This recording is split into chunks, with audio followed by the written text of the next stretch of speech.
আজকের ভিডিওতে কথা বলবো আমি কিভাবে ভিডিও রেকর্ড করি এই সম্পর্কে।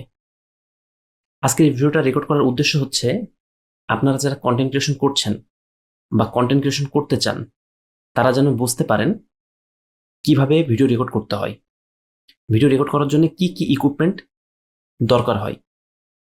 যারা নতুন কন্টেন্ট ক্রিয়েশন শুরু করে তারা কিন্তু প্রথমে বুঝতে পারে না যে কি কি ইকুইপমেন্ট আসলে দরকার, আর এই না বুঝতে পারার কারণে যে জিনিসগুলো দরকার নেই সেগুলো কিনে ফেলে।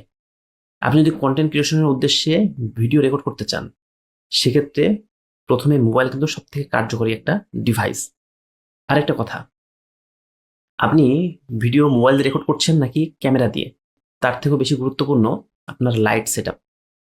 আপনার লাইট সেট আপ যদি ভালো না হয় তাহলে আপনি অনেক দামি ক্যামেরা দিয়েও যদি ভিডিও রেকর্ড করেন তারপর আপনি ভালো কোয়ালিটির ভিডিও পাবেন না। কিন্তু আপনার লাইট সেট আপ যদি ভালো হয়, আপনি যদি মোবাইল দিয়ে ভিডিও রেকর্ড করেন তারপর আপনি প্রিমিয়াম কোয়ালিটির ভিডিও কিন্তু রেকর্ড করতে পারবেন। ভিডিওর কোয়ালিটি নির্ভর করে লাইটের উপর, আপনি কিভাবে লাইটটা সেট আপ করছেন। তাই প্রথমে এখন বলি, আমি এখন যে কথা বলছি এখানে কিভাবে লাইটটা সেট আপ করা হয়েছে। প্রথমে আপনি আমার ফেসের দিকে খেয়াল করেন, এই সাইডটা দেখেন হালকা ওয়ার্ম কালার, হালকা লালচে ভাইব দিচ্ছে, আর এই সাইডটা সাদা টাইপের আলো। এখন ডিসপ্লেতে যে ইমেজটা দেখাচ্ছে এটাকে খেয়াল করেন, এইটাই কিন্তু আমার সেট আপ। এখন আমি যে কথা বলছি এইভাবে কিন্তু লাইটটা সেট করা আছে। আমার ডাইন সাইডে একটা রিং লাইট সেট করা, আর বাম সাইডে একটা সফট বক্স সেট করা আছে। এই দুটো আলো কিন্তু আমার ফেসের উপর পড়ছে।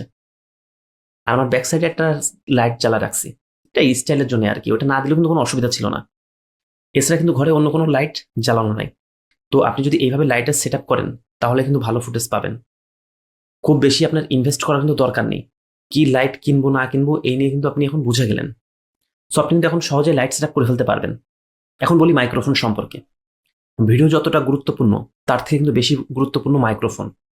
ধরেন আপনি খুব ভালো কোয়ালিটির ভিডিও রেকর্ড করেছেন কিন্তু আপনার যে অডিও সেটার কোয়ালিটি খুবই বাজে, মানুষ শুনছে তার পিছনে ব্যাকগ্রাউন্ডে নয়েজ আসছে, অথবা আপনার সাউন্ড কোয়ালিটি ক্লিয়ার না, কথা শুনতে বিরক্ত লাগছে।